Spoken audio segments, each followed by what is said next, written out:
maghanap kami ng bigas sa ibang supermarket. So yan, kasama ko si Romeo. So magti-train pala kami dahil isang istasyon lang hanggang dun sa Donkey.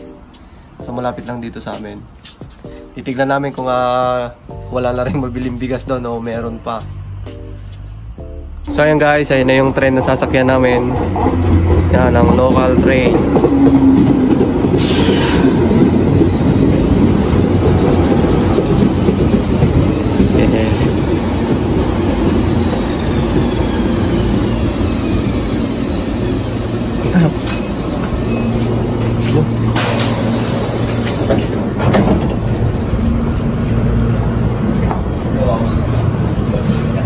So isang istasyon lang naman.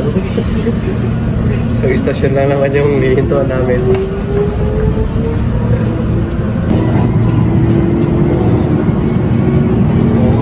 Madilaw na pala yung mga palay, yung mag-aanihan na. Magkakaroon na ng supply ng bigas dito sa amin.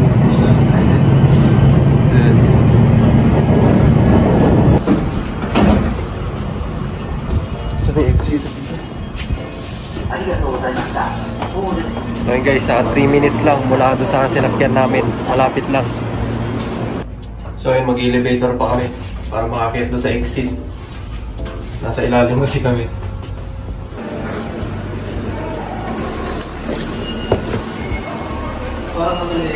Oh. Ganda ng istasyon nila guys. So ito yung exit nila. So yun guys, ganyang kahirap maghanap ng bigas ngayon dito sa Japan. Ay mga nasa Pilipinas dyan, mag-donate kayo ng bigas sa Japan. Kakaubusan na ng bigas dito. Ayan. Kung saan kami naghahanap sa supermarket ng mabibila ng bigas. Andiyan kami papasok sa Mega Donkey. Ayan, andiyan kami maghahanap ng bigas. Kasi sikat na supermarket din to dito sa Japan. So yun guys, wala din tindang bigas dito. Yan.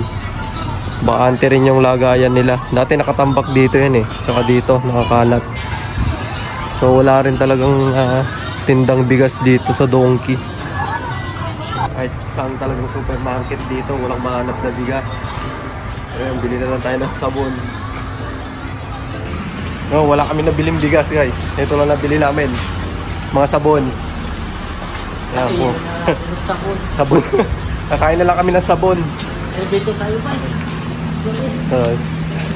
Elevator pa raw kami. Ayun guys, dyan kami pumasok. Tapos dito kami lalabas. So ganyan kalinis yung istasyon dito sa Japan. Yan, wala kang makikita mga vendor.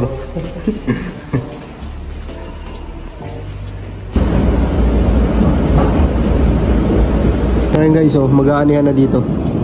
Ayun, dilaw na yung palay.